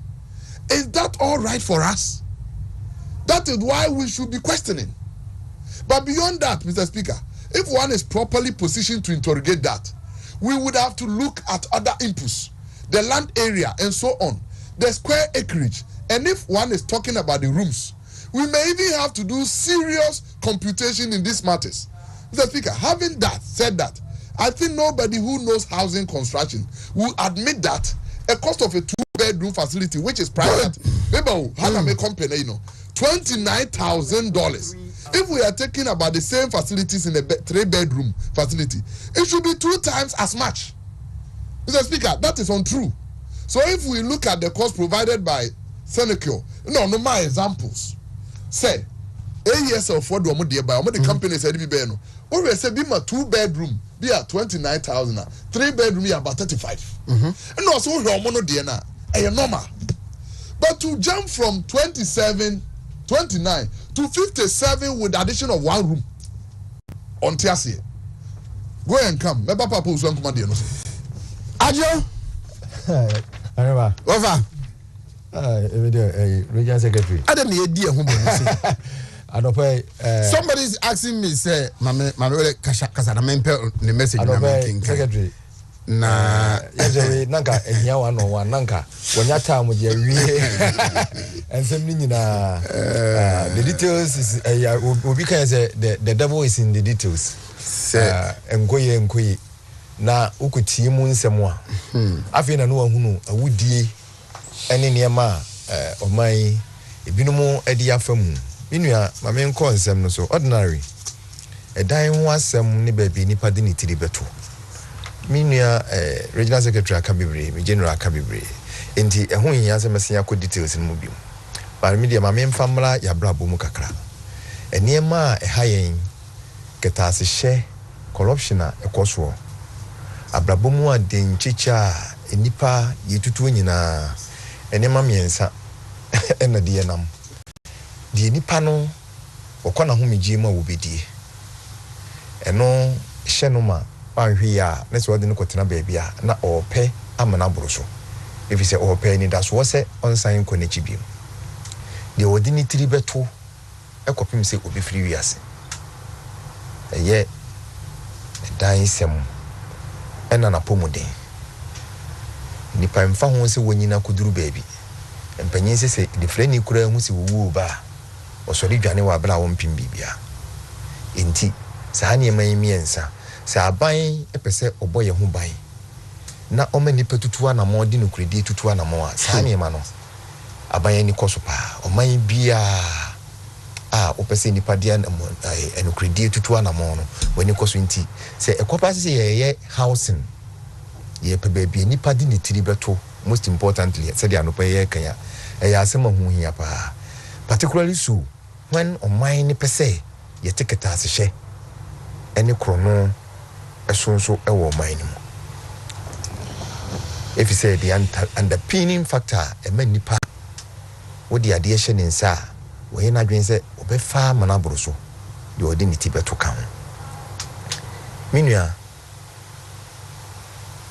ɔman mpanyimfo ma ba nyinaa abɔ mmɔden sɛ enka ɔmode Ghana ye dan sie ene baabi adi etiri beto nsɛm ɔmbɛyi bi particularly so if you say ohwɛ amaya mede minimo so ene amaya tumpɔn ɛwɔ wiase a adekora ma Ghana yempuntuo ɛka achi paa a nipa ne bebree so ne sɛ yɛn sɛ oba yikumase a mamfe yikumase a we enye example enipa kakra bi ɛte baabi kakraka se okowiase afanan nkuru bebree so a enipa bebree ete baabi kakra bi mamemfa Bangkok enye example Bangkok kuru na ewo honom no eye Thailand for capital ho kuru no population eye almost 12 million 12 million te Bangkok onko eye almost 12 million Kumasi population I don't think it will be even more than 4 million enipa yete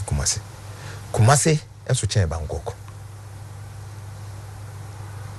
but also what the image Kumasi eso chen Bangkok adintira ye sitting arrangements e kwanya ye fa so yisisi ye dan what the image on enti e makuru ni ye kakraka kuru ni ekono e de extra burden ene ba wo man so fi say baabi akuru na kodu nyina no e wo se wo ya akwan nkanea e wo se wo de nkanea ekoho e wo se wo de facilities ekoho enti da bia obunsi ye nkurofo ni isu say ko abuchiri a so did they make sure no hodie kwan ni yaye kwan so not me hihye wo ho etena ba bi ketua bi valido etena ba bi ketua bi na me wo Bangkok yesu ye ni ba kakra bi na ba bi etene kakraka apartment na me timu wo Bangkok na me ti about 65th floor. Was it the last floor? No, a bit to us 60 feet. Yeah, 60th floor. Inti enipa kakra bi ti ba bi kakra nti wo pese oye kwan ma wo mu a wo mmere inti senka ban se obeye saa niema no a eye pa so na said na me ka se akanie ene see boaba a manager and a leader no enso e duru ba bia na ma saa niema na ye no akogye egu yenuanom medical officers a omo Komfanochi a Ghana Medical Association for a support to omo na me regional secretary Minia David kase wonim reason tra me ntie kakra minyaye nchichimu kakra minyaye se aban area ha no no adane se bia umpese umye redevelopment because yenyina beji atumu se enokre Kumasi yesu emobi eyekuro ne fe so did they make no na saa ridge area ho nanka enkane jere nje ho be ye fe papa enkane tete na yeka Kumasi a nanka wo ho a nanka ho nanka wo Kumasi no sisi wo ko ho na wo hwe edan a isisi ho edan ba ko hwe plot we da ho ba ko fu na ya eto dakola na me adwene se nti wo ekola enwe wo mo so ho nti akoye ti say redevelopment ba sa area ho yes it's a good way thing but e monokura nso ne say ye medical officers no nso ye essential workers wo mo dwumadi a wo mo di mo oman no ho hia pa nti no na ye bepe baabi nso amu matena na wo nso anyi wo masombie se de be ya wo betimi ato wo dwumadi so nso e de amaye no eno nso ye ade a eno nso ho hia pa nti saa ne ma mienu ka bomu a na e wosi ye pene pomesibre na ye pene yi afutu a mede be ma ye nuanom a wo moye development ne se nyame si ye nka no kuro betimi aye ye ka kire de waye bida ye bu judges fu obi no mo dan gu ye won kran e ma nipa bi no mo kasaye ene ye judicial service e betimi aka kire o man nyina se si ye ka wo madwuma ye fo wo ma asetinamu e wa Ashanti region ha wumwa jie di say indeed na ado dan kwa Kufuado ene Dr. Mahmoud Bawumia aban ene omodi ni ye ɛne wɔn adi ne ɛdan a yɛsi ama wɔn mu siesie a wɔn mu ti mu no it is nowhere deɛ na wɔn mu ti mu dada no is nowhere comparative to ɛdan a wɔn mu ti mu siesie woduru wɔn asetena mu a wɔn ankasa ehunu sɛ ɛyɛ nokorɛ yɛde wɔn asi baabi saa na yɛhyɛ doctors ne nkuran sɛ yɛwɔ gyidie sɛ nana adoda nkɔ akufuado saa dwumadie a ɛsie baabi a ɔbɛyɛ amu wɔn atena no ɛbɛboro deɛ wɔn tie yi so efi sɛ yɛsi deɛ obetumi ayɛ yɛka kyerɛ deɛ wayɛ bi da ɛnokwasɛm nso a ɛwɔ si wɔn mu hunu ne sɛ mpanyin wɔ kasa bi wɔ sɛ aboa no ho anka adwa ma wɔn fi sɛ yɛyɛ nipa ne yɛte wiase na yɛsi yɛ pɛ mpuntuo wɔ yɛabrabɔ mu yi ɛyɛ deɛ yaa wo a mpuntuo no bɛbɛ wɔ abrɛ so no kakra bɛka enti sɛ kakra aka wɔn mu a wɔn ɛnhu yɛ mmɔbɔ na strike sɛm kasa ne nneɛma no yɛsere wɔn ma ne nkɔfo but yɛka sɔgrɛmɛ dii minu abo akyete wa wɔsi akyerɛkyerɛ asɛm mu yɛm sɛ dabrɛ yɛde bi si wa me as procurement student my procurement kakra in management of contract adeɛ a ɛha adwene a ɛma projects bebree yɛ abandon pa ɛyɛ variation sɛ obi yɛ contract na sɛ wantimi anyɛ ne nhyehyɛeɛ sɛdeɛ conformance specification contract na yɛ kɔyɛ no yɛ obibi yɛ fɛ na SPPD what did them na SPPD ne na document a ɛno na yɛ nyinaa yɛ se yɛ de kɔyɛ contract no sɛ contractor no ni so a yɛ liquidated damages a aban charge sɛ aban nso so ni ɔno nso ne bɔhyɛ so a yɛ obibi yɛ friend variation a ɛkɔ contractor no saa nneɛma ni mienu sɛ wɔanhwɛ ya na sɛ ɛma adwuma no gyigu a ɛden paa sɛ wobɛtumi ato adwuma no so biom enti wo kuma se a wobon sɛ NDC foɔ ɛpɛ biribi aka wɔn sukrofo market wɔn pɛ biribi aka wɔn si adwuma a yɛgya no hɔ nyinaa ɛyɛ ha nanka yɛbusi wɔn sɛ adwuma no a wɔn gya no hɔ no ɛyɛ den ɛna adwuma no kaa hɔ na variation ɛte sɛ ɛfiri sɛ bolo wa biara ni hɔ a wɔde ne sika bɛma wɔ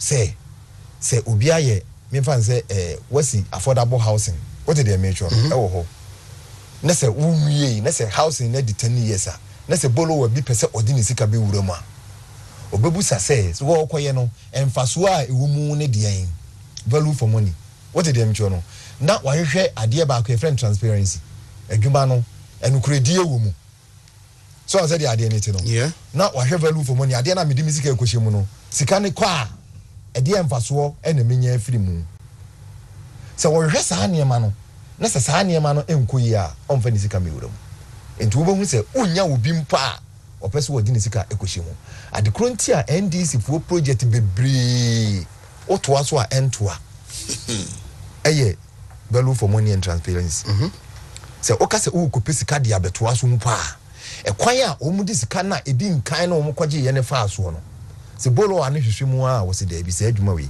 mempɛ mede me ho bɛkɔ akɔhyɛ ɔmpɛ ne mbuaseɛ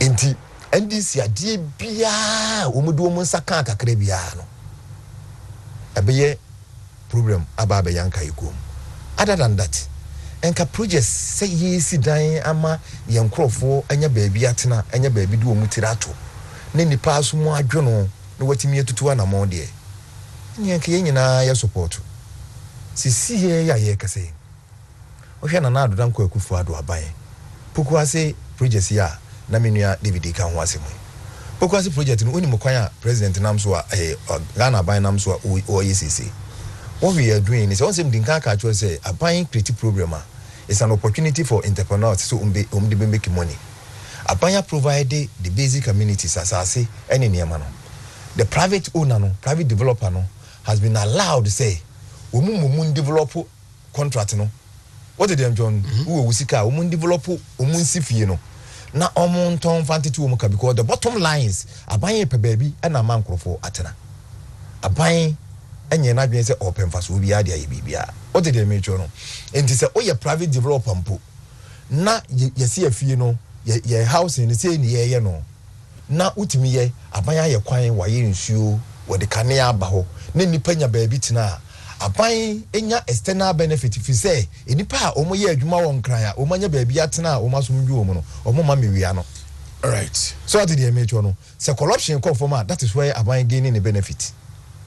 So enipa obia ba bibie adwuma e de amawa wo hwe labor force enipa na omo kuro na me kwa ko bi adwuma no wo mu no e be den enipa na menye enipa amoma ba be ye adwuma no o adwuma amas me bi 24-hour economy 24-hour economy no for hwan enipa be na wachichiro mu adwuma mo e fahin enipa ne tie asomdue be na wo wa wo benya intrinsic motivation to join the workforce and the ease of doing business and the share eni adwumayefo na sikafo na omo sika na odo ba be bi adwuma no wo adwuma mu no e hye ni nkran enti aban benefit no e honom na wo enti na adodan kwa kufu ado wo yes a project na wo ma private sector na wuro mu no ndc ba wo how are wo mu eye socialist mentality a wo mu tiri mu say eni eye nyina ye dia ye nyina ye nka bo mu nye bo mu ye wia na o ma wia ye propora wo how atwenya kwa akire emfiemu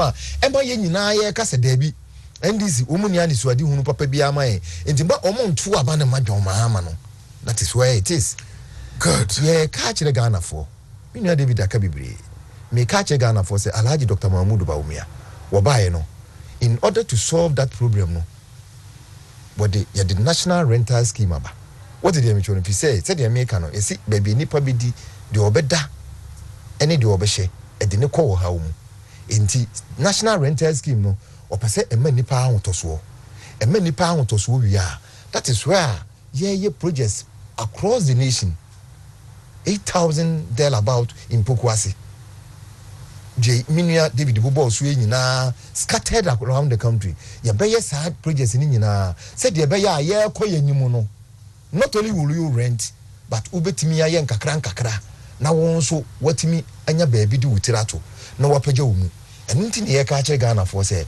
o man toto ye o man hyehyeye eye ni suade hunu eye niema nkakra ye gi ye ho firi mu enye se obi bepaja ne kakra ka o se dwo mama ka so wo ba be ye Sagremi na Sagremi no obi adwene en se Sagremi wo so di kan di free Hope City na Hope City no kodwo owie yen en wo de call Sagremi the most important thing na oya na yenim eye se be krono anu obeboye the most important thing me na me ka kiro no ya na yenim obehye project na se na obeboye krono se dan ukosi 5,000 houses na ekowie akire no yesi just 1,568 oh 6 na sikani nyina sa sikani yesi DC 5,000 houses no wo wie ya no was hard to Brusanko Katia.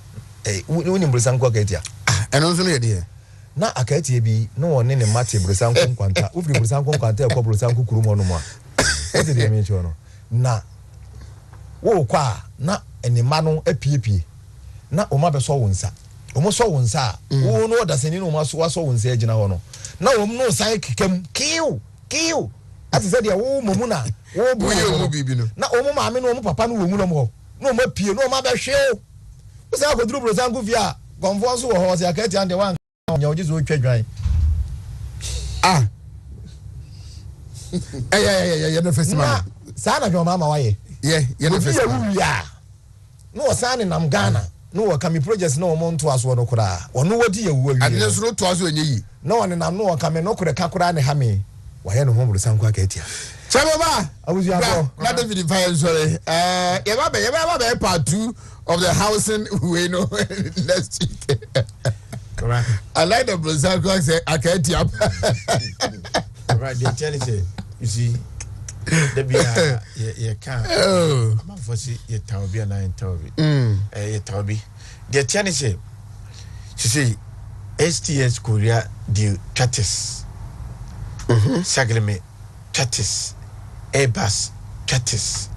But look at so be project will be leadership and be dabi say suban one in a church room.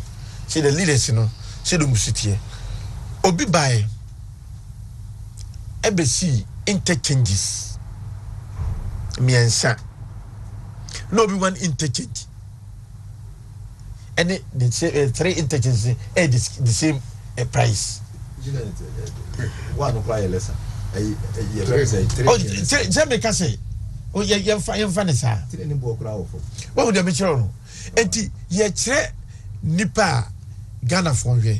When this elections may pa MPP communicators at your MPP because Obia coordinate him. This time around, me so I'll go for GCPP. And to Obia church any dim say the city. No Obia mo Obia who pathway said the soon in the by city. Oh, na me nua David Kasem. Onim say sa segleme we no enye cement in this you. David Kasem. And your paperboard we no be no. Plastic board. Come on, the no. Plastic board na yesinu. Some ebi ni we. Nye to chest asi ani near the sifie. And yet the bricks and that blocks asi said yes if you are no. And the cost of your friend say 2 bedrooms apartment 26 billion. They make a choice. 3 hours drive away from Accra. And yet the blocks and that bricks. I see. Oh my bini. And you plow the yakika see any.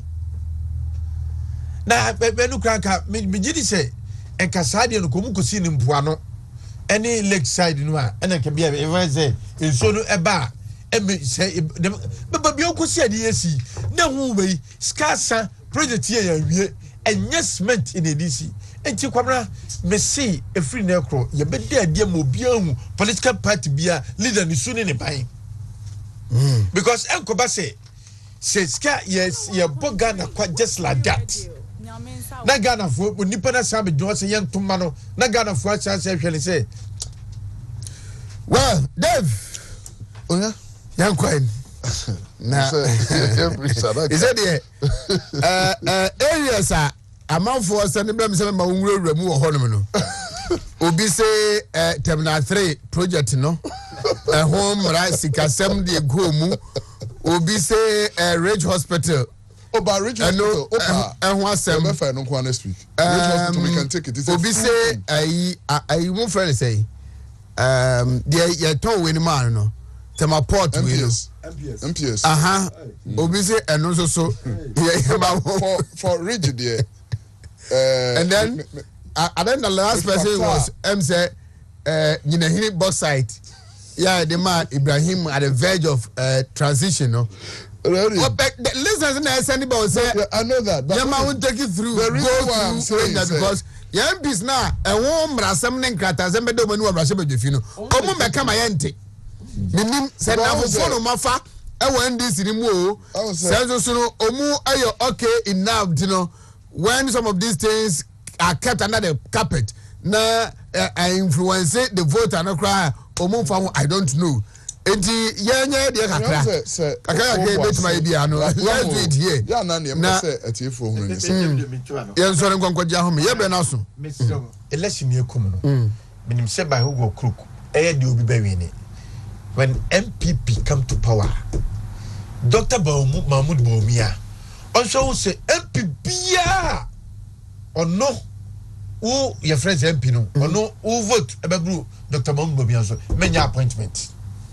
So when you vote is na be you fancy assuming say swame na you fancy of 50 na candidate now vote one you fancy of 56 but abamia not think na be you vote as no I mean you fancy already of 56,000 vote and that swame MP no so nya 60 and Bawumia 60 say Bawumia be nya 60 na record na don kura 50 you know and you can so nya vote eh wanya he okay no me kai